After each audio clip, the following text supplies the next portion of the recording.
Creo que nuestro trabajo como diseñadores es entender que el cliente es la humanidad con la naturaleza, no el proyecto económico. El proyecto económico tiene que ser exitoso por default, pero no a costa de la calidad del espacio para el ser humano y de la naturaleza. Si no, estás fracasando. Mi nombre es Andrés Torres y tengo que advertirte algo. Estás a punto de escuchar los casos de éxito de los gigantes de la construcción. Líderes de esta industria que tenemos 3 características en común. Número 1, muchísima hambre para acceder a más y a mejores proyectos. Número 2, los gigantes nos juntamos con otros gigantes. Y número 3, una visión de ciudades de primer mundo en América Latina. Así que si no tienes una mentalidad lo suficientemente grande, este no es el canal para ti. Pero si tus sueños no tienen límites, te damos la bienvenida a la comunidad número 1 de constructores hispanohablantes, los gigantes de la construcción.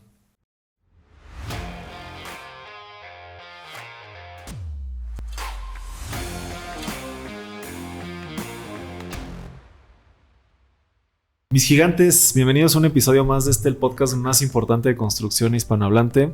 El día de hoy estamos de manteles largos en Antara, en Polanco, en Ciudad de México, en unas oficinas que están increíbles. Estamos aquí en las oficinas de Sordo Madaleno y vamos a estar aquí platicando con el director de Business Development y Urbanismo, Jorge Guerini. Pues primero que nada, pues muchísimas gracias por tu tiempo, por abrirnos las puertas de tu oficina, y pues siempre para mí es enriquecedor ver cómo las empresas grandes del sector se manejan, cómo son sus oficinas, cómo son sus posiciones, etcétera. Pues muchas gracias por dejarnos entrar acá con ustedes. No, muchas gracias a ti, Andrés, por la invitación. Encantados de tenerte por aquí en las oficinas y poder platicar contigo y con toda tu audiencia. De lujo. Pues antes de empezar a platicar un poquito, nada más me gustaría mencionar para los que no te conocen, pues que eres arquitecto por la Universidad de Guadalajara, tienes una maestría en urbanismo por la Universidad de Bartlett en Londres, y bueno, has trabajado en empresas como Set Factory, Acom y ProCDMX, que entiendo que ya no existe. Correcto. Y llevas un tiempo ya trabajando en Sordo Madaleno, ¿no?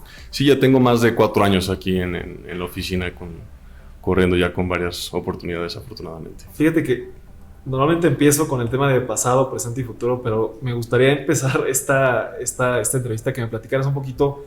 Entiendo que en este tema de Business Development me platicabas que tienes contacto directo con la familia Sordo Madaleno en tema de desarrollo de negocios y esto, ¿no? Entonces me gustaría que nos platicaras cómo es trabajar con ellos, cuál es esta visión. Estaba leyendo su historia, entiendo que es ya también tercera generación. Yo también soy tercera generación. Sí, es correcto. Entonces, pues que nos platiques cómo es trabajar con la familia Sordo Madaleno. Esa sería mi primera pregunta. Mira, la verdad es definitivamente un privilegio poder trabajar con ellos. Creo que el estar con ellos en esta nueva generación que toman las riendas del despacho le da esta como frescura y esta innovación de nuevo al despacho después de más de 80 años de experiencia que tienen. Y la verdad es que trabajar con ellos es increíble. Son personas que nos permiten crecer mucho, se acercan contigo todo el tiempo, están buscando cómo estar cuestionando la mejor manera de los proyectos. Tienen una gran visión estratégica de los negocios, pues por la misma experiencia que tienen con tantos años desde su papá y el abuelo.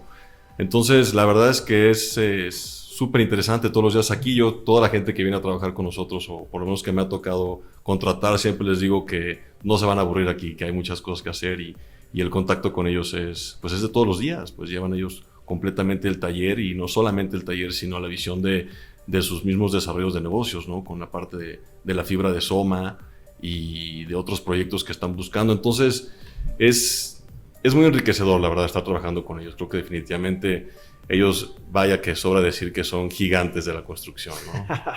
y platícame, o sea, ¿cómo está la estructura ahorita familiar en el despacho? O sea, entendería yo que el padre de los actuales son, bueno, no sé si sean directores del despacho y es el presidente del consejo, o más o menos cuál es la estructura ahorita. Es así como mencionas, algo similar. Javier, papá, es el presidente del consejo, y sus hijos llevan el despacho Sordo Madaleno Arquitectos, y entre ellos también llevan la parte de la fibra de Soma. Javier y Fernando llevan la parte, digamos, del taller, y José Juan lleva la parte de la fibra, pero al final están pues todos ellos en conjunto desarrollando toda esta visión desde Sordo Madaleno Arquitectos y de la fibra Soma, ¿no? Digamos que sí son independientes, pero pues están junto con todo el proyecto, ¿no? Y platícame cómo ha sido este proceso. Digo, no sé qué edad tengan los actuales directores, pero platícame cómo ha sido este proceso a lo mejor de decir, bueno, Javier con una visión, pues, no sé, de hace unos años, siempre obviamente a la vanguardia, pero a mí me pasa, con mi familia, que a lo mejor ellos son un poquito más técnicos y yo me siento un poquito más estratégico, más de negocios. No sé si eso también sucede en esta estructura, o también el tema de que pues si son más jóvenes para dar servicio a los proyectos que ustedes hacen, pues el equipo tiene que tener cierta experiencia y cierto expertise para complementar a lo mejor la falta de experiencia de ellos. No sé si sea el caso. No sé si me puedas platicar cómo manejan eso. Yo creo que se complementan muy bien. Definitivamente, pues la experiencia de Javier Papá pues es súper rica, ¿no? Y los hijos pues estarán entre los 30 y 35, 36 años probablemente. Pero la verdad es que yo creo que la edad y la experiencia son dos cosas muy diferentes y la experiencia que tienen ellos es muy grande, ¿no? Y con el grupo que tenemos dentro del despacho, pues siendo en el taller que te platicaba, más de 150 colaboradores o ya en conjunto más de 300, pues la verdad es que hay un complemento increíble, ¿no? Creo que tienen ellos sobre todo una gran visión estratégica y al final, más que como decías tal vez de que por diferencia de edades tal vez haya una parte en donde los mayores tengan una visión más técnica, yo te diría que de hecho se arriesgan más. Yo veo siempre que Javier busca esa visión, sobre todo mucho de hacer ciudad y de ir más allá del proyecto y de entenderlo, y creo que ahí cada quien pues tiene su fortaleza de alguna manera que a mí me ha tocado leer, ¿no? Javier Chico creo que definitivamente es una de las grandes virtudes que tiene, es totalmente una estratega. Fernando pues llevando todo el taller es un gran diseñador y José Juan pues es un mago con los negocios, ¿no? Entonces pues imagínate la bendición que debe de sentir Javier Papá de poder estar con esta empresa familiar, con estos tres gigantes. Pues imagínate lo que tienen ahorita, se siente de hecho ese impulso que tiene la oficina después de más de 80 años, que está creciendo a unos pasos grandes, la verdad, importantes. Se siente el cambio de lo que está pasando, un salto a la internacionalización, a nuevos mercados, y ha sido impresionante, la verdad, la aventura que se está viviendo hoy en día en el despacho. Ok, de lujo. Antes de regresar al pasado, nada más platica un poquito cómo ha sido, hace cuánto, o no sé si desde la generación anterior, desde Javier, están haciendo proyectos internacionales, o esto es reciente, y qué tipo de proyectos se puede compartir que estén haciendo internacionales. Digo, siempre yo creo que habían tenido acercamientos con otros lugares, sobre todo en Estados Unidos.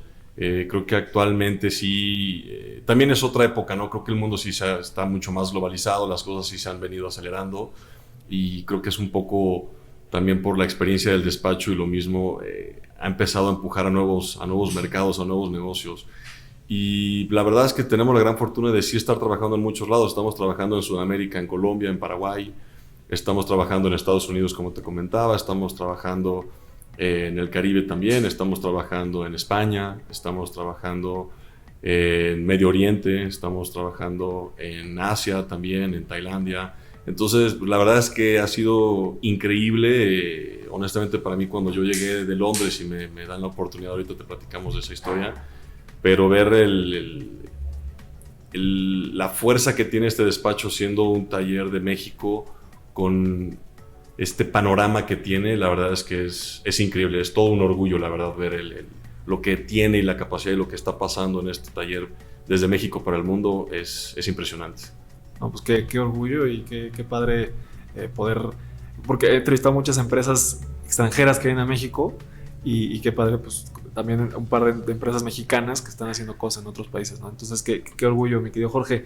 Y bueno, ya entrando un poquito más al orden cronológico con el que siempre llevamos las entrevistas, pues platícame cómo fue el desarrollo profesional de Jorge Guerini desde la universidad en Guadalajara como arquitecto. ¿Cuáles eran tus sueños? ¿Qué es lo que estabas buscando? ¿Y cómo fuiste dando ciertos pasos para llevarte hoy a estar aquí en Sordo Madaleno? Mira, a mí me encanta platicar esa parte de, como yo le llamo, como la historia personal de cada quien. Yo siempre quise estudiar arquitectura, la verdad es que sí era una pasión, y siempre me interesaba mucho. Sobre todo me interesaba mucho la ciudad, la verdad, me interesaba. De repente tenía la visión de política, también me gustaba mucho, me interesaba mucho también derecho por algún lado, pero por el hecho de transformar la ciudad, la verdad era lo que me interesaba mucho. Y yo soy de Guadalajara, estudio ya en el Cumbres, luego en el TEC y luego ya me voy a la Universidad de Guadalajara y tengo oportunidad de irme de intercambio a Milán. Entonces, como que fue muy rica toda esa experiencia de poder haber estado en muchos lados. Terminando la preparatoria estuve un año en Londres y después me quedé en Guadalajara trabajando empezamos un par de amigos con un despacho de arquitectura que se llamaba Unos Arquitectos y empezamos con los primeros proyectos, ¿no? Que las casas, remodelaciones, que uno que otro proyecto. Y ya después pues evolucionamos, empezamos cada quien a buscar ya por nuestra cuenta la vida. Trabajo en otro despacho y de allí me gano una beca Chevening del Reino Unido y me voy a estudiar a Londres, a la Bartlett, la maestría de urbanismo sustentable. Y ahí conozco a un profesor que se llama Bill Dunster, que es el fundador de Set Factory, que fue uno de los motivos por el que de hecho me fui yo a esa maestría. Y esta persona la verdad es que es un clavado por la sustentabilidad, o sea, todos los desarrollos de cero emisiones de carbono. Estudiando la maestría, pues, le pido que si me invitaba a trabajar a su despacho y me invita cuando estábamos fue digamos mi sinodal y trabajo con él un tiempo. Después en Londres y me contrata después y me quedo trabajando ahí casi 2 años. La verdad parecía más ONG que otra cosa porque de verdad el plan con él era literal salvar al mundo a través de la arquitectura sustentable. De hecho, bateamos muchos proyectos porque él consideraba que el cliente no tenía la visión correcta para desarrollar un proyecto que realmente fuera sostenible. Fue increíble, la verdad. Aprendí muchísimo con él, proyectos en muchos lados, en Brasil, en Londres muchos, en Medio Oriente también. La verdad es que Medio Oriente y Reino Unido tienen una relación muy importante en desarrollo de negocios y en arquitectura, es impresionante. Y de ahí me invitan a trabajar en AECOM porque tenía compañeros que conocía allá. Y pues AECOM es una de las empresas más grandes del mundo de arquitectura y de construcción. De hecho, entrevistamos aquí al director de Project Management de México. Es muy padre. De hecho, estaría muy interesante saber qué están haciendo por acá. Cuando yo me voy a Londres con ellos, en esa oficina nada más éramos 1,000 personas en esa oficina. Y había 4 oficinas en Londres de AECOM. Hasta la fecha todavía están.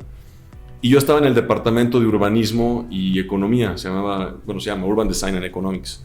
Y ahí me tocó trabajar en un montón de proyectos muy padres. Me tocó trabajar para la Universidad de Cambridge, un proyecto que ya está en obra que se llama Northwest Cambridge. Muy padre ese proyecto. Es para la universidad.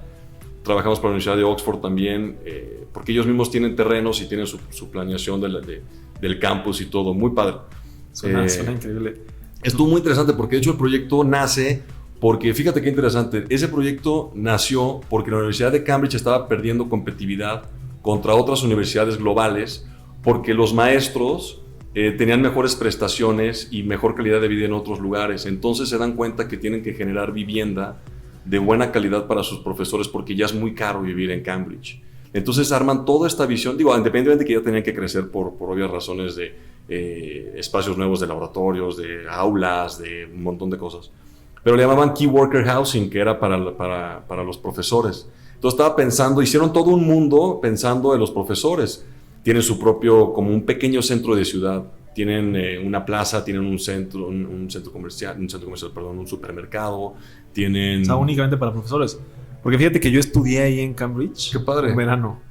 Y pues sí, conozco King College estudié ahí en realidad en una escuela que no era en el King College, pero pues conozco bien la ciudad, entonces no sé si sea dentro del bueno, todo en realidad es parte de la universidad, ¿no? Todo es como todo gira alrededor de la universidad. El centro histórico y literal, muy creativos, el proyecto está en Northwest Cambridge, literal. Te lo enseño ahorita en un ratito y lo vemos para que lo veas. De hecho ya se ve en Google la obra. Ya. Y le pusieron una escuela, una guardería, todo pensando en que fuera para que los maestros pudieran llevarse a sus familias y pudieran vivir ahí. Un proyecto muy integral, muy padre, con una visión sustentable impresionante. Estaban haciendo la planta de tratamiento más grande de Reino Unido, no podían sacar tierra del lugar. Como estaba en una zona de crecimiento verde, ya tienen anillos en donde cómo puedes ir creciendo, pero ya está en una zona como green zoning, le podríamos llamar, y ya no pueden crecer. Entonces en esa parte había unas restricciones muy importantes para que el proyecto fuera completamente sustentable en todo el tema de energía, cómo llevan toda la parte de calentamiento, toda la parte de residuos, la parte del agua que te platicaba, el tratamiento de biodiversidad era impresionante. Me acuerdo que lo primero que me pidieron que hiciera, me dijeron: Jorge, necesito que hagas unos cruces para que pasen unas newts. Les dije, ¿cómo? Y eran un cruce muy chiquito, ¿no? En unos ríos, por unas calles. y resulta que las newts son unas lagartijas que en esas zonas son protegidas. Entonces imagínate el nivel de protección de biodiversidad que tienen, que hasta para el diseño de los cruces de las lagartijas en las calles se estaba contemplando en el proyecto. Increíble, la verdad, impresionante lo que llevan. Y obviamente, pues movilidad, pues ya estás en Cambridge, pues todos en bici. Muy padre, la verdad, una visión que fue muy padre trabajar en un master plan que estuviera justo en ese momento en obra, porque es difícil, ¿no? Los planes maestros toman mucho tiempo y verlos en su ejecución, pues en tiempo real, fue una súper oportunidad. Muy buena experiencia. Y después ahí regresas, después de ahí con México. Y ahí, bueno, me quedo ahí con un montón de proyectos más allá en Reino Unido, en Arabia Saudita, igual como te platicaba, en Riyadh, etcétera. Y de ahí ya llevaba en Londres pues, casi 6 años. Y la verdad es que sí me llamaba ya regresar a México, el sentir que había, con todo lo que había aprendido allá, había mucho que hacer en México. La verdad es que me encanta Londres, cualquier persona que me conozca te lo podrá decir, y el amor que le tengo a esa ciudad. Pero sí sentí que ya era momento de regresar a México, el aprovechar todo ese conocimiento para poder hacer, yo creo que ese amor que he sentido siempre de desarrollar ciudad y hacer ese gran cambio y traerlo para acá. Y empiezo a buscar oportunidades y fíjate cómo empezando a buscar oportunidades me acaban buscando y me buscan para ProCDMX y con Simón Levy, que fue cuando estuvo con todo el proyecto de varios proyectos de regeneración urbana en la ciudad, y era el último año de gobierno ya de Mancera. Y me invita a hacer un proyecto como de cierre de año de una visión de regeneración urbana de la Ciudad de México a través de asociaciones público-privadas. Y eso fue lo que hicimos. Hicimos todo un proyecto integral de encontrar las áreas de oportunidad de regeneración urbana en la Ciudad de México. Y eso fue, como muchos de estos proyectos que urbanos de visión de ciudad. ¿Viaducto pues y esas cosas? ¿O no? No, a mí no me tocó nada. De hecho, cuando yo llego con él ya habían terminado, ya habían parado todos los proyectos. Pues todo lo que quisieron hacer de Chapultepec y todas estas cosas ya se habían parado completamente, ¿no? Pero entonces ya lo como que querían dejar delegado, fue como vamos armando con el aprendizaje que tuvimos entre las asociaciones público-privadas, el gobierno, la ciudadanía, qué oportunidades vemos que en la Ciudad de México como proyectos de regeneración urbana a través de la iniciativa privada y el sector público para seguir empujando esta visión. Y la verdad es que creo que era una gran idea. Creo que hace falta mucho, creo que hay una gran oportunidad en México para que yo creo que la evolución de ProCDMX debería de ser hoy en día una entidad de oportunidades de inversión de regeneración en la Ciudad de México. Y existen, en Londres existen, en Singapur existen, y la única manera de generar esas inversiones que vemos gigantescas de transporte público, bueno, lo que pasó aquí con los CETRAN probablemente fue el mejor ejemplo que sucedió. Es a través de eso, necesitas generar un vínculo entre el sector público y el sector privado para hacer los cambios reales que necesita una ciudad. No se lo puedes dejar solamente al libre mercado y que los desarrolladores lo hagan, porque al final no es que tengan una visión corta, pero los limitas a solamente su predio. Y si se lo dejas al sector público, pues no tiene el poder del sector privado para poder empujar los proyectos grandes. Entonces, en Londres así pasa, las líneas del metro crecen, pero las pagan los mismos desarrolladores, te permiten más densidad y es la manera en la que se permite que la ciudad vaya a seguir creciendo. Tienen una gran visión de planeación en donde el transporte público sigue llegando a más lugares y sigo creando más infraestructura que lo vaya a pagar, entonces se vuelve una sinergia increíble. Yo creo que en México, sobre todo en la Ciudad de México, hace falta esa unión entre sector público y sector privado para que logremos hacer esos cambios tan importantes que necesita una ciudad de este tamaño. Si te gusta nuestro podcast es porque eres un gigante que quiere seguir creciendo dentro de la industria de la construcción. Y la mejor forma de crecer es juntándote con otros gigantes. Es por eso que queremos invitarte a nuestros desayunos. La mejor forma que hemos encontrado para generar conexiones de alto valor. Si te interesa asistir a uno de ellos, mándanos un mensaje en todas nuestras redes como @gigantesconstrucción o ve el link que está abajo de este episodio. Te esperamos.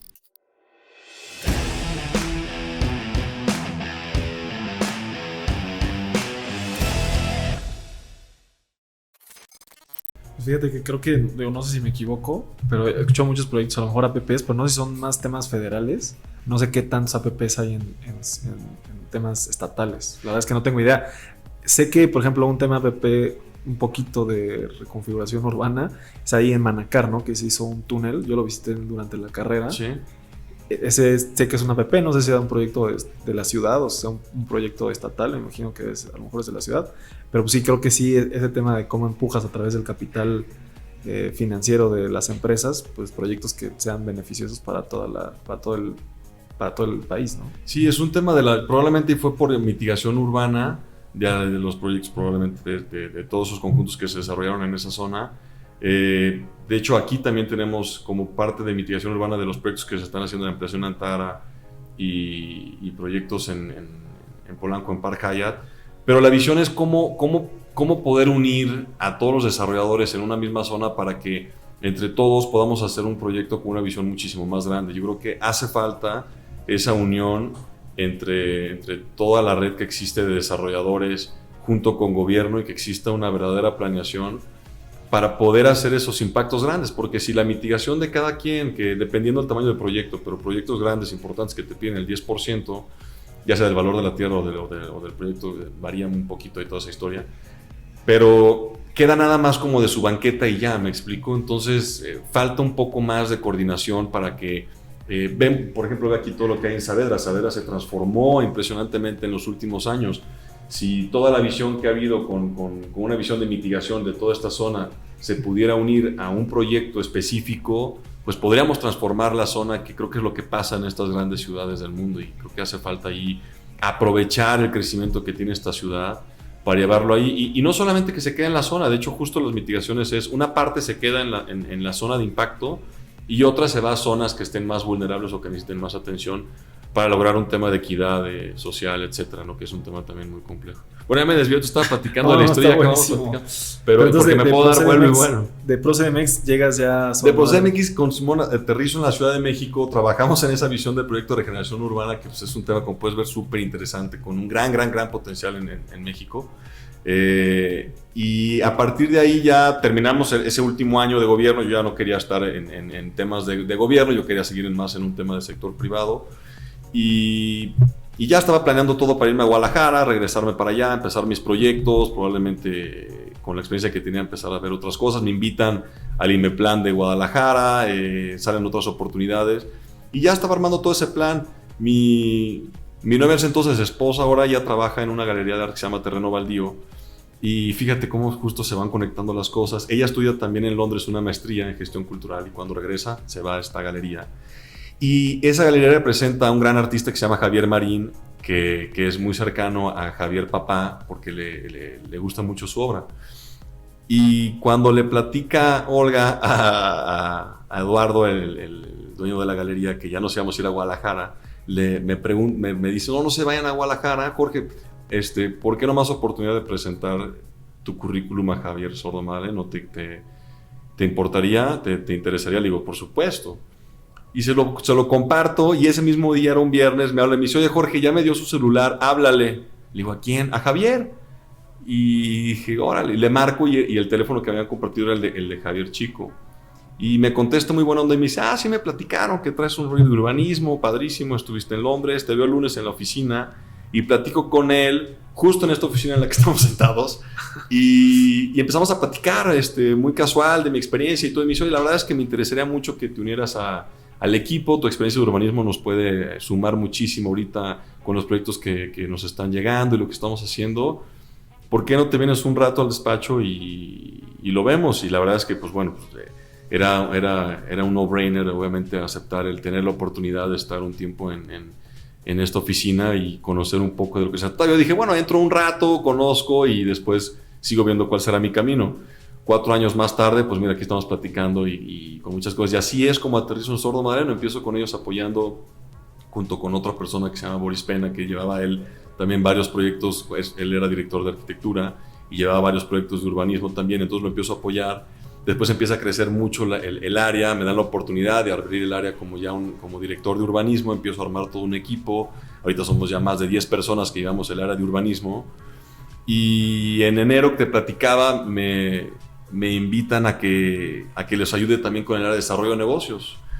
Y empiezo con toda esa nueva aventura. Aparte de estar llevando lo de urbanismo, empiezo a ayudarles con todo esto, con todo este mundo de desarrollo de negocios, que es, pues son muchas cosas. Creo que es desde una parte que traemos de mejorar muchos procesos internos, ir definiendo muchos temas de la cultura que existe en la oficina, lo que quieren que permee a todo el equipo, toda la familia Sordo, y obviamente todos los clientes nuevos que llegan a tocar la puerta y que tengo la fortuna y el privilegio de poder atenderlos de primera mano, y de ahí ya vamos trabajando junto con todos los directores dependiendo del proyecto, armando, digamos, como un traje a la medida de qué es lo que necesita, cuál es el director que tiene más experiencia, cuál es el equipo que hay que formar, y a partir de ahí pues ya cada director lo va llevando, ¿no? Con cada uno. Es un poquito cómo llegué aquí ahorita a estar en esta de lujo. Qué interesante. Y antes de entrar un poquito al presente, nada más tengo dos preguntas.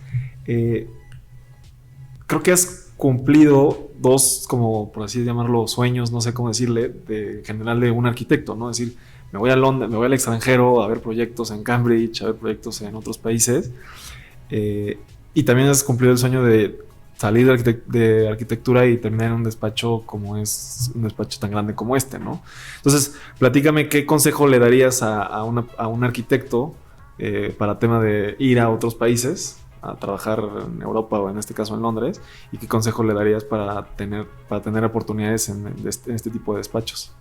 Yo creo que el consejo más grande que les podría dar es no buscar el estudiar una maestría por conseguir la medalla o el diploma que se vuelva como ese extra que demande que te puedan tal vez pagar más, que siento que muchas veces se vuelve ya más una necesidad que una pasión, y es a donde voy. Yo creo que el mejor consejo que podría darles es que sigas la pasión, que realmente hagas lo que quieres, que cuando vas a estudiar una maestría la hagas ya que tengas un poco de experiencia, que la estudies porque eso sea por lo que quieres desarrollarte. Yo creo que cuando sigues realmente lo que tú quieres, las cosas sí se van acomodando. No son siempre no todo es muy romántico, ¿no? Obviamente el proceso pues lleva muchos sacrificios y que te puedan llevar a muchas oportunidades, pero yo creo que el mejor consejo sí es literal, aunque suene un poco cursi, sí literal, el seguir cuál sea tu pasión, porque yo creo que esta industria es muy grande. Creo que muchas veces cuando estudiamos arquitectura nos visualizamos diseñando y siendo el próximo gran diseñador, pero la industria necesita de muchos talentos, de muchos líderes, de muchas áreas que van más allá del estar solamente dibujando el próximo gran proyecto y entendiendo que son proyectos colaborativos. Entonces, a lo que voy es no tenerle miedo a estudiar lo que tú quieras. O sea, hay gente que creo que hace falta mucho eso en México, el no solamente querer estudiar arquitectura avanzada, sino hay muchos temas a los que realmente creo que mucha gente le gustaría explorar, como puede ser desde, regeneración de inmuebles históricos, puede ser temas en urbanismo, pues ya hay muchísimas ramas, el paisaje que afortunadamente está creciendo tanto en México. Cuando yo trabajaba en AECOM, la oficina de paisaje de AECOM era de 150 personas solamente de paisaje. De Londres nada más esa oficina, imagínate todas las demás que tenían. Entonces creo que hace falta mucho el que la gente se la crea, el que esté dispuesta a seguir el sueño realmente y saber que es un proceso y disfrutar ese proceso, los altibajos que tiene en la vida profesional y irlos viviendo, ¿no? Un poquito creo que sería el consejo que me atrevería a compartirles. De lujo, Jorge, me gusta. Y bueno, ya entrando un poquito más al presente y cambiando un poquito el orden que tenía pensado, porque ya lo has mencionado mucho, el tema de 150 personas, tu oficina aquí me dijiste 300, ¿no? Sí, ya junto con todo el grupo de Sodo. ¿Cómo le hacen en Sodo Madreno para mantener al talento, ¿no? Que creo que en el tema de arquitectura, de creatividad, etcétera, probablemente sea pues, de las cosas más importantes, ¿no? El mantener a gente ya hablabas de cultura, etcétera. ¿Cómo mantienen a un equipo de arquitectos que pues, le puedan dar un producto final correcto al tipo de clientes que ustedes tienen? Yo creo que hay igual, y si lo leo bien, como dos preguntas. Una es la retención de talento y la atracción de talento. Entonces, y también ya, bueno, para poder ofrecerle al cliente ese servicio que sea único. Yo creo que la atracción de talento, pues bueno, la vienen construyendo, pues sí viene de toda esta experiencia que existe, ¿no? Yo creo que cuando entras a esta oficina y ves el taller, como que, no sé cuál fue tu primera impresión o qué fue lo que viste, pero como ver tantos proyectos, creo que el que hayas visto esa parte tan artesanal que todavía existe en el taller, desde usar maquetas, el dibujo a mano alzada, toda esta historia creo que es increíble, es muy rica y creo que eso atrapa mucho, que la gente cuando viene, independientemente de conocer los grandes proyectos en los que estamos, se da cuenta que va a haber un proyecto, va a estar trabajando en un despacho muy humano, me atrevería a decir, ¿no? O sea, con un acercamiento real con la familia de Javier, Fernando, José Juan, o sea, va a trabajar junto con ellos, el tener la oportunidad de estar en contacto con tanta gente, con tanta experiencia y pues proyectos que se vuelven increíbles, ¿no? Los proyectos que yo te comentaba hace rato, pues creo que eso genera una atracción de talento increíble que bueno, eso ayuda muchísimo para que logremos mantener esa fortaleza con tanta gente. Y por el otro lado, creo que el tema de la colaboración entre todos, creo que hay un punto muy importante en donde el generar una cultura de trabajo, yo creo que sea muy sana, que sea muy positiva, que se te antoja venir a trabajar, pues estás aquí trabajando mucho tiempo de tu día, gran parte de tu día y de tu vida, pues es trabajar. Y creo que lo que se ha logrado aquí en esta oficina es eso, existe una cultura, pues no sé, tú dices, estamos caminando y escuchas gente riéndose, gente está platicando, la gente la está pasando bien, se está divirtiendo, yo creo que es eso, una pasión en donde se respira, se siente la cultura digamos, de hermandad entre todos, en donde generas verdaderas relaciones humanas con la gente, y creo que eso ayuda mucho. Entonces, un poco esa parte de la fortaleza que tiene el taller número uno, de los proyectos que llegan a la oficina. Entonces, pues bueno, el poder como arquitecto, poder ser parte de esos proyectos, pues creo que te hacen sentir parte de algo mucho más grande, y eso se vuelve muy motivacional, ¿no? Entonces creo que eso ayuda mucho a la atracción de talento. Y la parte de la colaboración creo que es la clave. Yo creo que aquí entendemos muy bien esa parte de cómo 150 personas pueden lograr esa transformación de los proyectos, no solamente en México, sino en otros lados. Ahorita que estamos teniendo oportunidades de concursos internacionales de primer nivel, pues es increíble ver, y es un gran orgullo que podamos estar compitiendo contra los número uno del mundo. Entonces, y desde México, y el taller, a pesar de que sí hay una diversidad de diferentes países, es mayoritariamente mexicano, y eso es increíble, que estamos compitiendo contra las grandes ligas. Y creo que la gente que entra al despacho se da cuenta de eso, se da cuenta de que está en las grandes ligas, y que eso demanda el que si quieres estar jugando en el campo, pues tienes que ser el mejor, tienes que ser de los mejores, tienes que estarte preparando. Creo que el taller permite que, con el crecimiento que hay en las diferentes edades dentro de los equipos, pues creo que también permea eso, ¿no? La experiencia del grande al chico, la frescura del chico al grande. Entonces se va armando ahí una colaboración muy padre, y esa parte creo que es la que yo más cuido.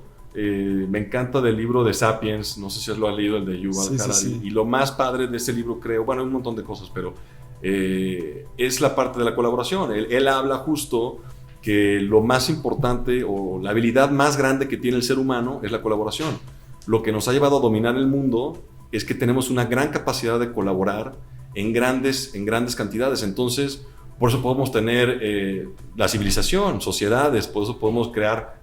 La construcción es perfecto. La construcción no es un arquitecto, son muchos arquitectos, son muchos diseñadores, son muchos ingenieros, son muchos financieros, son muchos abogados, es una gran colaboración que nos permite hacer cosas muy complejas, que sobre todo aquí nos imaginamos. O sea, el ser humano tiene esa gran capacidad de imaginar mundos que no existen, y gracias a la colaboración los podemos hacer realidad. Entonces creo que existe eso aquí en la oficina, en donde la gente creo que puede hacer realidad esos mundos que imaginamos, y sentir esa gran colaboración de lograr esas cosas más grandes, ¿no? Y hacer la realidad. Creo que eso es padrísimo, y creo que cuando llega un cliente y ve ese potencial, creo que ahí es donde se puede sentir esa fuerza que existe detrás del despacho, para que pues ojalá, creo que es un hecho que estén muy contentos con nosotros, ¿no? De lujo, de lujo. Bueno, te comentaba que yo soy ingeniero civil, y siempre ha existido como esta rivalidad puesta entre los ingenieros y los arquitectos, y yo la he aprovechado mucho en TikTok. Yo estoy muy activo en TikTok, tengo ahí algunos seguidores, y siempre hago bromas en contra de los arquitectos. Pero obviamente, bueno, mi padre es arquitecto, no tengo nada en contra de los arquitectos, pero hay un tema que en este tema que me platicas de colaboraciones, y no sé si es un mito, que me gustaría que me lo dijeras, que el arquitecto tiene cierto ego, ¿no? O sea, como, no sé, en una oficina con directores, etcétera, ¿cómo funciona eso? No sé qué nos puedas compartir de eso. Espero no haber estado muy curva esa bola. No, al contrario, yo creo que hay que compartirle a la audiencia todo lo que se pueda de nuestro lado. Yo me acuerdo cuando estaba estudiando arquitectura que tenía un profesor que decía que hay arquitectos que levitan y otros que caminan, y que hay que tener cuidado con los que levitan. Porque justo es eso, los que empiezan a subirse a un ladrillo y empezar a ver las cosas desde arriba hacia abajo con la demás gente, creo que hace falta un tema de empatía y entender que el mundo ya no existe esa figura mágica, todopoderosa que diseña todo desde las alturas o que toma todas las decisiones. Yo creo que sí es un reto el trabajar en un despacho en donde pues la mayoría en el taller somos arquitectos, a pesar de que sí hay un tema muy multidisciplinario pues hay gente de diseñadores gráficos, hay diseñadores de interiores, hay todo, pero al final estamos todos alrededor de un tema creativo y de diseño, en donde creo que lo vuelve el reto es que todo mundo quiere dar la idea tal vez que sea la más grande o la más importante. Yo creo que lo que logramos, o por lo menos yo intento junto con los equipos de trabajo, es que entendamos que todos estamos dando un granito de arena para hacer el cambio. Y que no importa dónde venga, lo importante es el producto final. Y el producto final, creo que cuando lo entendemos que no es el diseño o la forma, sino el producto final, lo que estamos buscando, que es más como la creencia de por qué lo haces.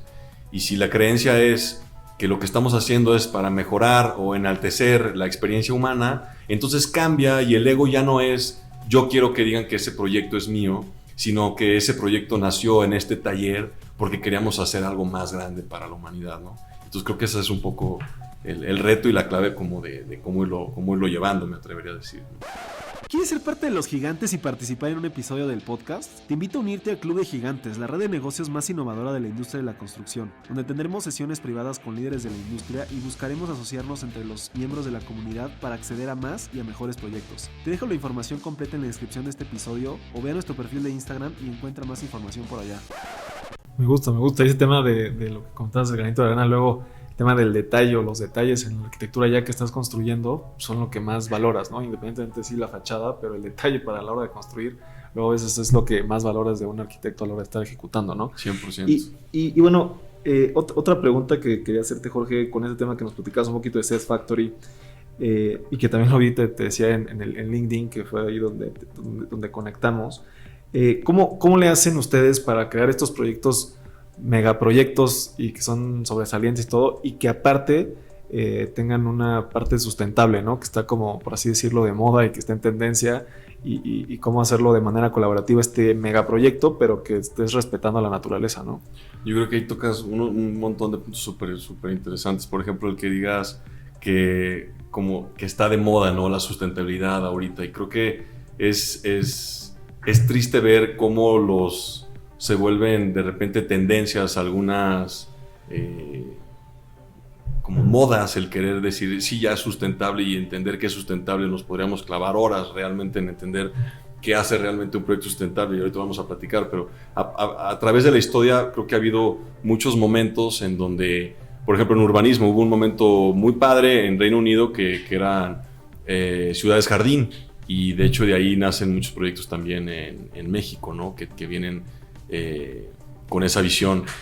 Pero después evolucionan todo, y ya que soy sustentable, ahora se habla de resiliencia, ahora se habla de regenerativo, y mañana no sé cuál va a ser el nuevo tema, el nuevo nombre, la nueva moda de decir cuál es esa tendencia. Lo que yo sí creo que es un hecho es que hay que, más que dejarnos llevar por tendencias o modas, que creo que eso aquí en el taller también se vive, porque no hay un estilo en la arquitectura que ha desarrollado la oficina. Yo creo que lo que hay es más bien una forma de pensar, y eso ayuda mucho creo que eso me ayudó mucho para poder desarrollarme tal vez de alguna manera muy rápido, pero sobre todo poder darles mucho de lo que yo había aprendido en Inglaterra. Y a lo que voy es, tenemos que entender por qué está pasando esta moda. Y obviamente todos decimos, bueno, es el cambio climático, hay que tratar de disminuir, hay que enfriar al planeta de alguna manera, pero pues no es como que vamos a aprender el aire acondicionado con tecnología y el planeta ya lo resolvimos y el proyecto ya se salvó. O decir, vamos a hacer a todos los proyectos que sean LEED. Es más una filosofía. Yo creo que esa filosofía es muy interesante entenderla, que es lo que te platicaba de sí hacer como un paso hacia atrás y entender por qué pasó. Yo desde el lado de urbanismo te la voy a tratar de resumir lo más que pueda, de verdad. Pero la humanidad casi siempre tuvo 1 billón de personas, ¿no? Fue como más o menos que es lo que existía en el planeta Tierra. Pero resulta que a partir de 1800, en la Revolución Industrial, los cambios que empieza a haber en la tecnología y en la calidad de vida se vuelven muy importantes y empezamos a crecer exponencialmente. Entonces, si tú ves una tabla de crecimiento poblacional de la humanidad, vamos poquito, llegamos al billón y son mucho tiempo en billón, y luego cuando llegamos a 1700, 1800 empieza a crecer, y luego se va para arriba así, ¡pum! Como si se estuviera yendo el Titanic, o sea, completamente así, parado. Y pasamos de 1 a 7 en prácticamente 200 años. Entonces imagínate el estrés que le generamos al planeta cuando éramos una especie de 1 billón y ahora somos 7 billones. Y este bono demográfico que sucede, pues no estábamos preparados, no existía la planeación urbana cuando empieza a suceder esto. Las ciudades estaban alrededor de las industrias, teníamos contaminado todos los ríos, era un caos. Y empiezan a nacer todos estos parques y toda esta visión que nace mucho primero en Inglaterra, por eso Inglaterra tiene mucho la parte de urbanismo. Nace ya la revolución industrial, sus ciudades se volvían una catástrofe. Y entonces tienen que empezar a empujar a las industrias a otras partes, y es súper interesante toda esa historia. Y cómo empezamos a aprender a manejar la relación con la naturaleza. El problema es que creo que lo que empieza a suceder ahí es que hay una desconexión con la naturaleza. Empezamos a conquistarla a través de las ingenierías y entonces empezamos a entubar los ríos, empezamos a generar energía más lejos y mandar a los residuos también fuera del alcance donde yo no los vea, ¿no? Y siento que ese problema de hecho de desconexión con la naturaleza generó que cuando el ser humano no ve de dónde viene lo que consume, no le importa lo que pasa. Entonces, como yo no veo los residuos a dónde se van, no me importa. Como yo no veo la comida cómo viene, no me importa. Entonces, hemos logrado el generar una maquinaria que le llamamos a las ciudades, en donde podemos traer recursos desde los puntos más lejanos para poder subsistir. Y el reto ahí es que no medimos la biocapacidad de las ciudades y pues pasa, por ejemplo, Ciudad de México, no hay agua y pues me la traigo de más lejos y empieza a suceder todo este problema pues planetario, ¿no? Es una escala global lo que está sucediendo. ¿Y a qué voy con todo esto? Entonces, cuando empezamos a tener esta gran desconexión con la naturaleza, fíjate cómo cuando decimos me urge ir al parque o me necesito desconectarme y necesito ir a la naturaleza, ya no nos sentimos parte de la naturaleza, ya vemos al ser humano como un ente independiente de la naturaleza. Y ese es un grave error que tenemos. Yo creo que desde ahí tenemos que partir. Y por eso te platicaba lo que me platicabas de cómo le hacemos con los proyectos, porque voy para allá, voy a llegar a la parte de diseño. Tenemos que entender que si es una parte filosófica en donde nos hemos desconectado tan grande la distancia con la naturaleza, que ya lo vemos como maquillaje. Y entonces decimos, hay que poner unos arbolitos y tener unas vistas bonitas. Pero va mucho más allá. Hay que entender que las ciudades son sistemas y nosotros somos parte de ese sistema. Y un edifiio es un microorganismo de una ciudad. Un edificio pues necesita energía, genera residuos, va a haber comida, va a haber todo un tema de agua. Entonces, cada uno de estos edificios, de hecho, que estamos viendo aquí, es justo como el microcosmos de todo el componente de la ciudad. Y es bien interesante porque es justo eso, es todo este sistema de cómo se va conectando. Y es lo que platicamos de la colaboración. Sin esa visión de sustentabilidad a escala ciudad o a escala ya país, ni se diga, es difícil hacer un proyecto en donde realmente tengas un resultado positivo con la naturaleza. Ahora, ¿a qué voy ya en temas de diseño de cómo se puede mejorar? Cuando empieza todo el tema del cambio climático y que ya lo medimos y llamamos, estamos en la época del antropoceno, en donde es la primera vez que una especie en la Tierra es capaz de generar un cambio climático en la Tierra. O sea, imagínate el impacto que logramos hacer como seres humanos en muy poco tiempo. Entonces, sí es un reto muy, muy grande. Creo que debería de ser la prioridad número 1 de todos nosotros en la construcción, porque las ciudades consumen 80% de la energía, producen el 75% de las emisiones. Más de la mitad de la población ya vive en ciudades, en prácticamente 15 años va a ser el 70%.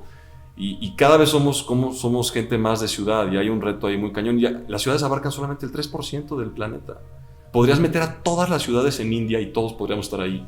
Que sería una locura, ¿no? Si vas a India, pues tú ves la densidad y parece como si ya estuviéramos todos ahí.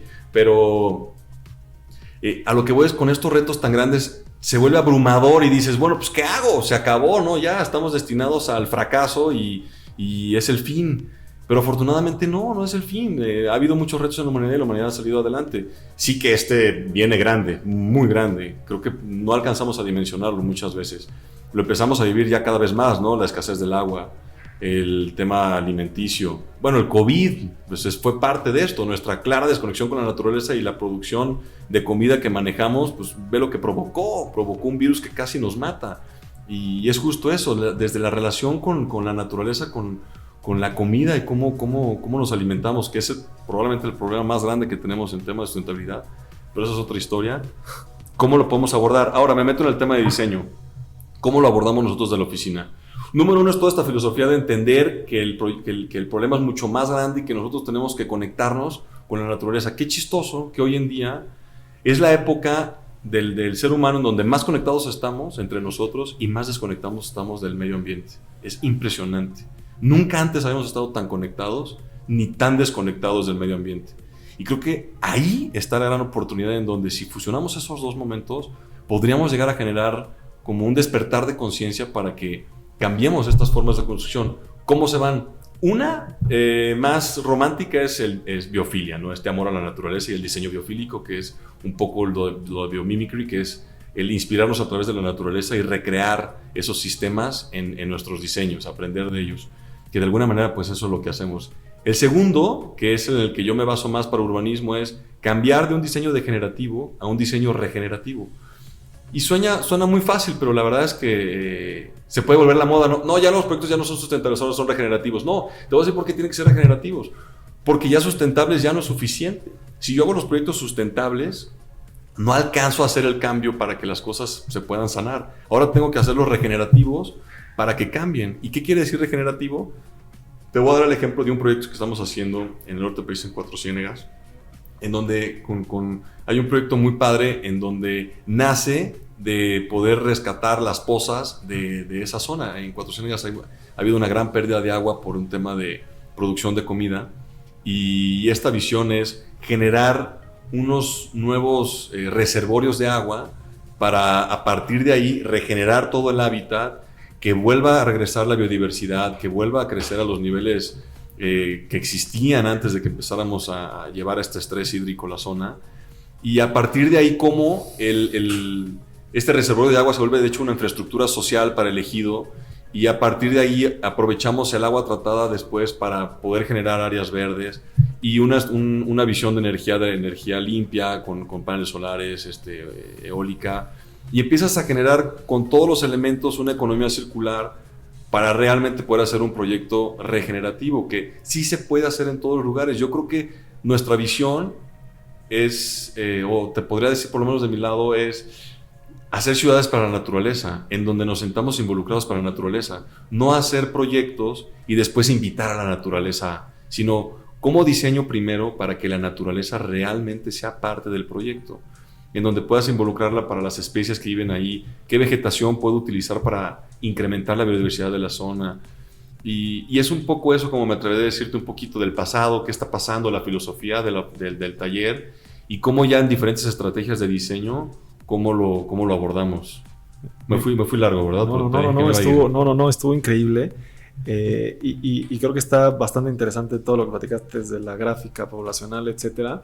Y hubo una palabra ahí que mencionaste de biomimicry, biofilia. Biomimicry.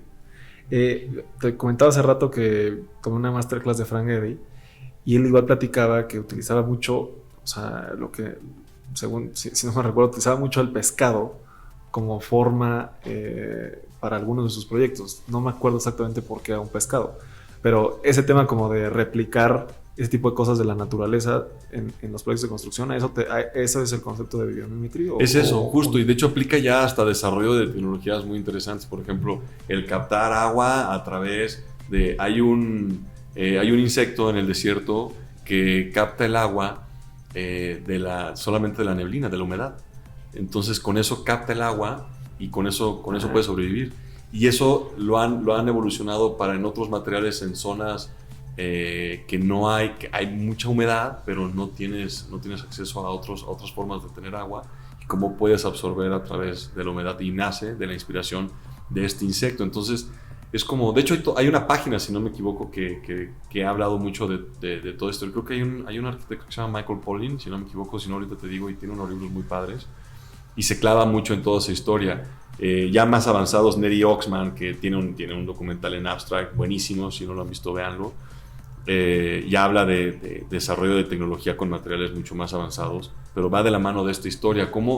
Es que imagínate cómo a través de la historia, con todo lo que hemos aprendido de la naturaleza, cómo nos resguardábamos primero nada más de la naturaleza, pues en cuevas, ¿no? Después, cómo fuimos evolucionando con la tecnología que había al alcance, para pues generar diferentes civilizaciones que han existido, ¿no? Y después giró todo alrededor del ser humano en Renacimiento. Después había más tecnología, llegamos a la Revolución Industrial y cambia todo, ¿no? O sea, sí hubo un cambio de una colaboración que creo que existía masiva, y también en una colaboración mejor también con la naturaleza, y hubo una desconexión muy grande, y creo que un tema del individualismo y de producción en masa, que nos desconectó también como diseñadores a que de alguna manera el mercado se volviera el cliente. Y creo que nuestro trabajo como diseñadores es entender que el cliente es la humanidad con la naturaleza, no el proyecto económico. El proyecto económico tiene que ser exitoso por default, pero no a costa de la calidad del espacio para el ser humano y de la naturaleza. Si no, estás fracasando. Tú no puedes decir que tu proyecto es exitoso si se vendieron todos los departamentos, o si el retail es increíble, si tu proyecto se hizo a costa de toda esta historia. En realidad es poco a poco, tampoco existe ya la solución inmediata, pero creo que si tenemos esta visión, pues va a cambiar la forma. Si entendemos que el producto final no es el éxito económico, sino un éxito en conjunto como humanidad y como ciudad, la visión cambia como producto, ¿no? Ok, me gusta. Y hablando ya un poquito más de esa parte como del proyecto ya como tal, la última pregunta en esta parte del presente, ¿cómo cambia esa interacción? Nos platicabas que normalmente a ti como director de desarrollo de negocios te llegan los nuevos clientes y tú ya los diriges con cierto director, pero no sé si nos puedes platicar cómo es ese proceso de desarrollo un poquito, inclusive desde la parte conceptual. Se habla, o sea, nosotros hacemos por ejemplo muchas licitaciones, ¿no? para concursos, etcétera, de obra pública y obra privada. Ustedes también están en esa parte del concurso, tienen que hacer un conceptual. Ya me decías que hay algunas maquetas y que luego te dan 3 semanas, y ya después cómo funciona ya el equipo de trabajo para que puedas entregar el proyecto de acuerdo a las necesidades. Si te piden diseños, si te piden ingenierías, lo manejan interno, tienen despachos externos. No sé si nos puedes platicar un poquito de ese desarrollo aquí en Sordo Madaleno. Yo creo que el proceso de creativo de la oficina, te lo voy a platicar así, creo que por ahí se va a contestar toda la pregunta y tal vez hasta ampliarla un poco. El proceso, yo creo que en la oficina llega y llamamos una como fase 0, que es como la visión estratégica, ¿no? Entender primero por qué queremos hacer, qué es lo que queremos hacer alrededor de ese proyecto, y entender en qué creemos para mejorar ese proyecto, ¿no? Y también estudiar qué ha pasado históricamente con esa tipología.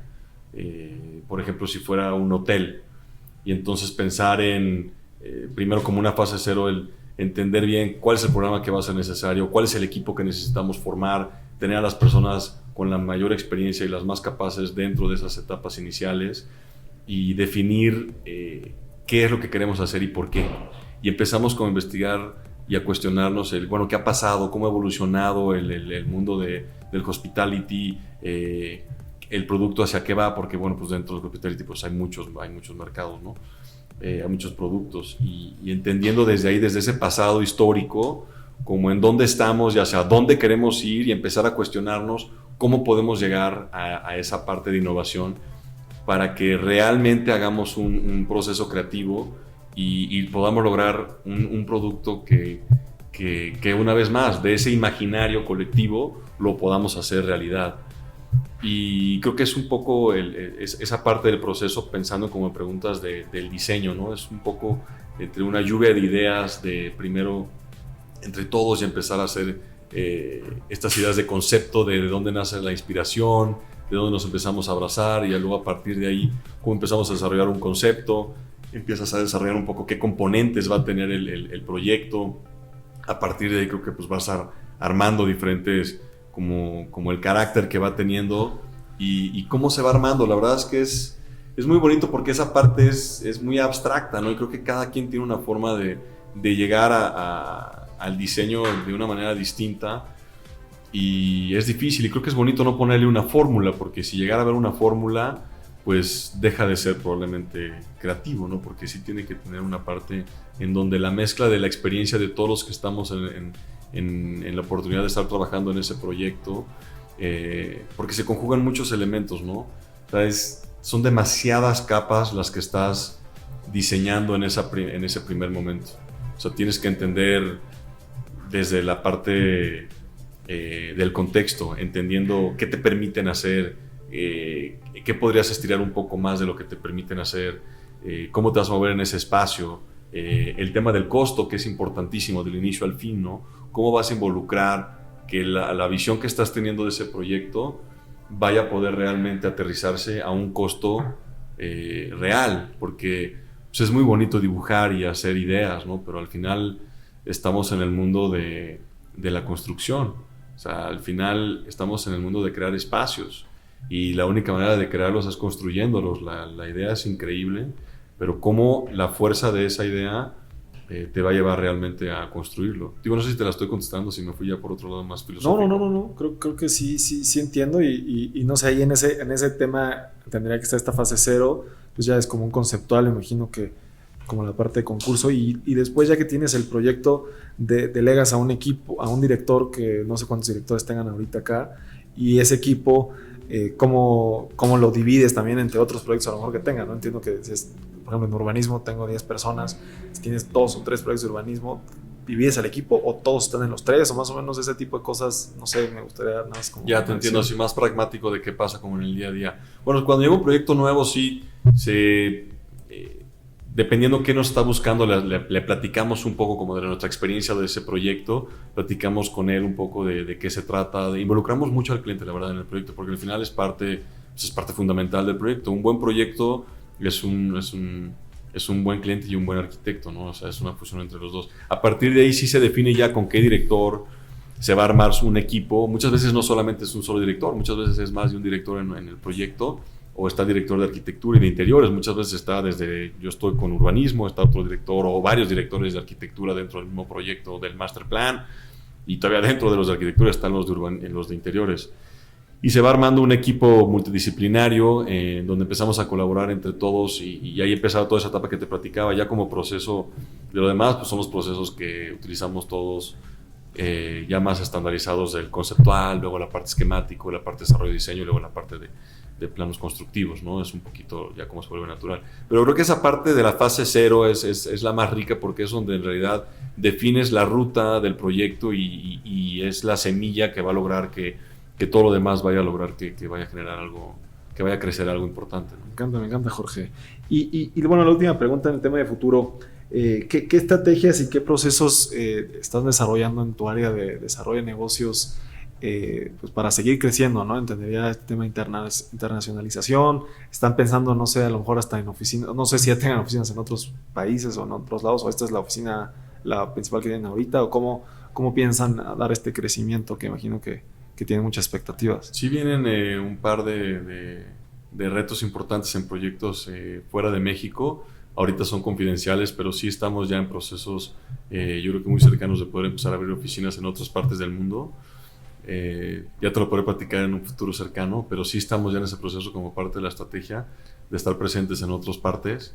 Y yo creo que mucho de lo que ayuda es, si hay una parte de renovación, se está armando una nueva página de internet, está en proceso también, el tema de las redes sociales, todo esto jala muchísimo, pero yo creo que el mejor trabajo que puedes hacer para el desarrollo de negocios es el trabajo realizado, la verdad. Yo sé que suena cliché, pero independientemente de las otras estrategias que te platicaba y el buscar nuevos mercados y nosotros también buscar a otros desarrolladores internacionales o que nos empiezan a buscar.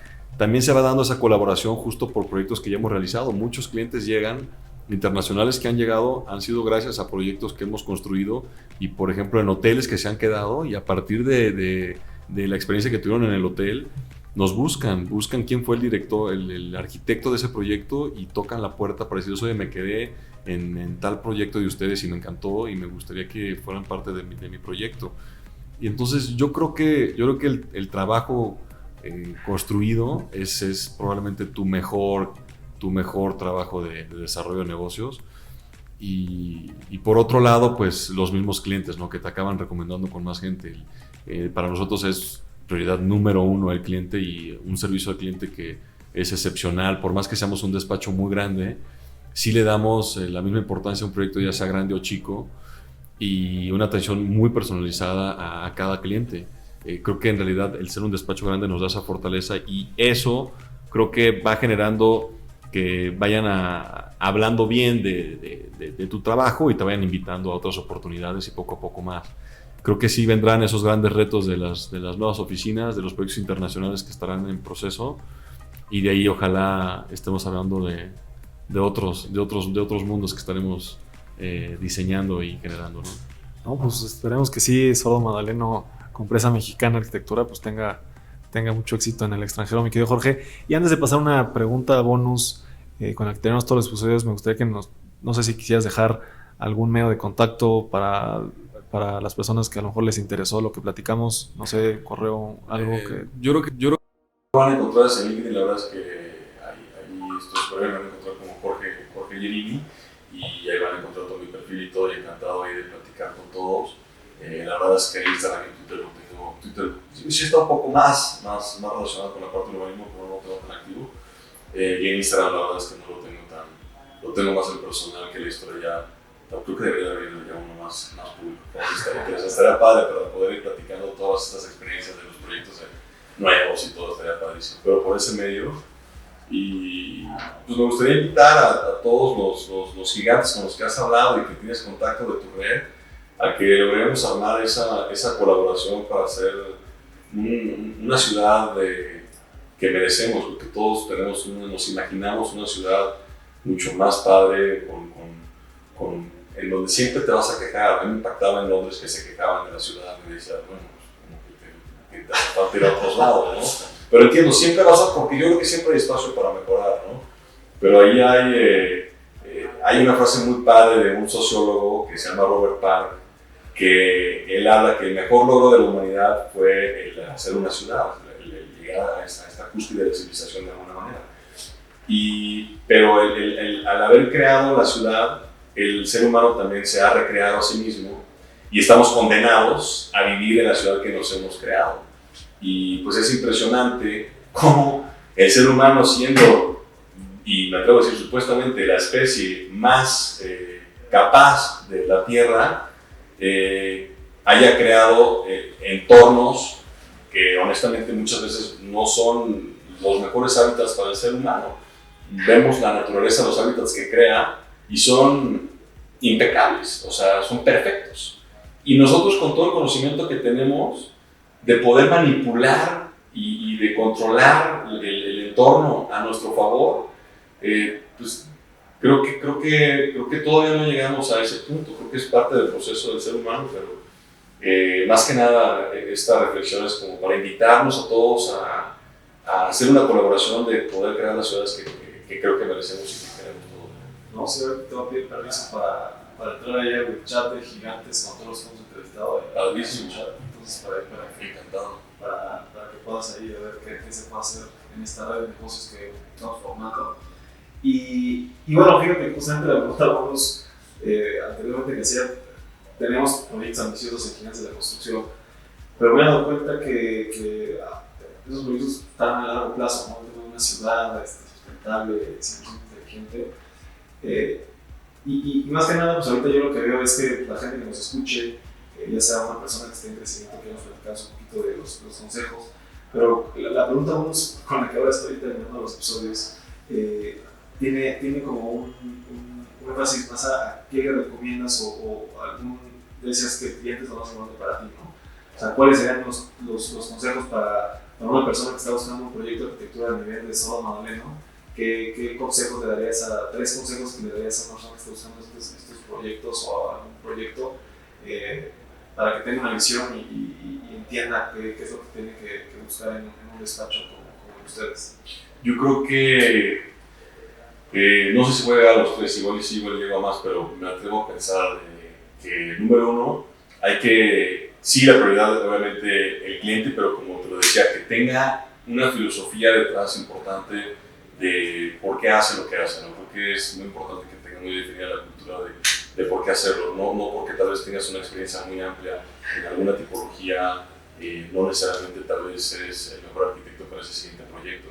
Creo que lo más importante es que estés constantemente cuestionando tus procesos, buscando la innovación, para poder lograr el valor agregado que yo creo que tanto buscan los clientes, obviamente, ¿no? Creo que esa es una de las cosas importantísimas. Número dos, yo creo que, lo repetiría, pero sí, la innovación.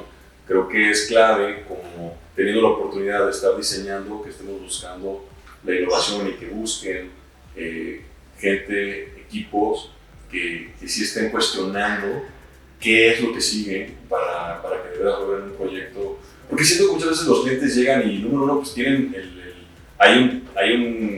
el tiempo siempre juega en contra del arquitecto, ¿no? Porque estás en el tema del negocio y el tiempo de repente es de ya sé lo que quiero este proyecto, solamente quiero que me lo vistas bonito y se acabó.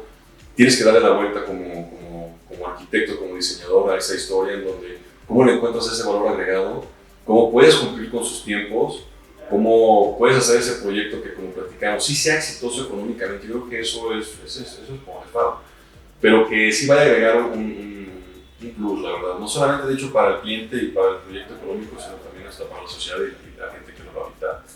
Y la última, yo creo que el que tengan la apertura de que puedan trabajar en equipo. Yo creo que al final, de nuevo, es un proyecto, los proyectos de esta magnitud que afortunadamente tenemos en Solo Magdaleno demandan equipos multidisciplinarios, demandan una gran colaboración y es necesario el contar con equipos que puedan trabajar con diferentes expertise, que tengan la apertura de escuchar a todos, de involucrarlos a todos desde el día uno, y creo que con esto podemos lograr sí proyectos de esta índole y que se acerquen a los grandes despachos. La verdad también creo que muchas veces la gente le da miedo el acercarse a despachos importantes o a arquitectos que ya tienen renombre, porque creen que no van a hacerle caso a este proyecto, muy caro, ¿no? Va a ser muy caro, que de caro me encanta. Hay una frase que dice, cuando compras algo malo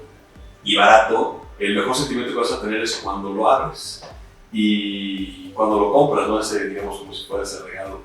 Y cuando es algo caro, el peor momento que vas a tener es cuando lo pagas, ¿me explico? Entonces, esa relación en donde pues, lo bueno, bonito y barato te dura solamente al principio, y lo que consideras que es caro, que no es caro, porque simplemente es un valor distinto que le estás ofreciendo, tu momento más duro es al principio y después viene lo mejor, y del otro lado es al revés. Al principio es tu mejor momento porque dices, bye, encontré el mejor producto más barato y voy a hacer un diseño súper económico y lo logré.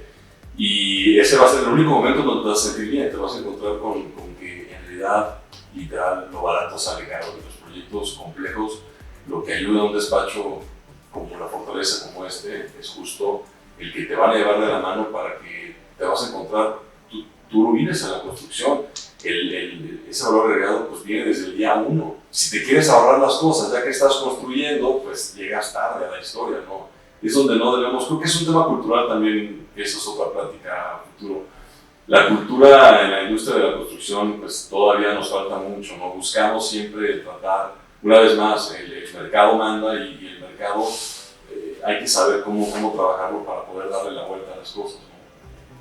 A lo que voy es, no es entender que el diseño barato es el mejor, o que el diseño caro no es para ti. Yo creo que no existe el barato o el caro, yo creo que existe el bueno y el malo. Entonces lo que hay que buscar es equipos que sean expertos, que sean buenos, para que puedan lograr estos grandes proyectos tan complejos, ¿no?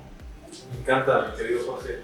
Siempre terminamos diciendo que ya lo eras, pero el día de hoy te queremos hablar un gigante de la construcción. Muchas gracias por tus consejos, por lo que nos compartiste el día de hoy y por abrirnos otra vez las puertas de tu oficina. Muchas gracias, Andrés, a ti y a toda la audiencia. Un saludo a todos. Y pues muchas gracias a todos los que nos escuchan. Ya saben que me pueden encontrar en todas las redes como @inc.andrestorres. Nos vemos muy pronto con un episodio nuevo.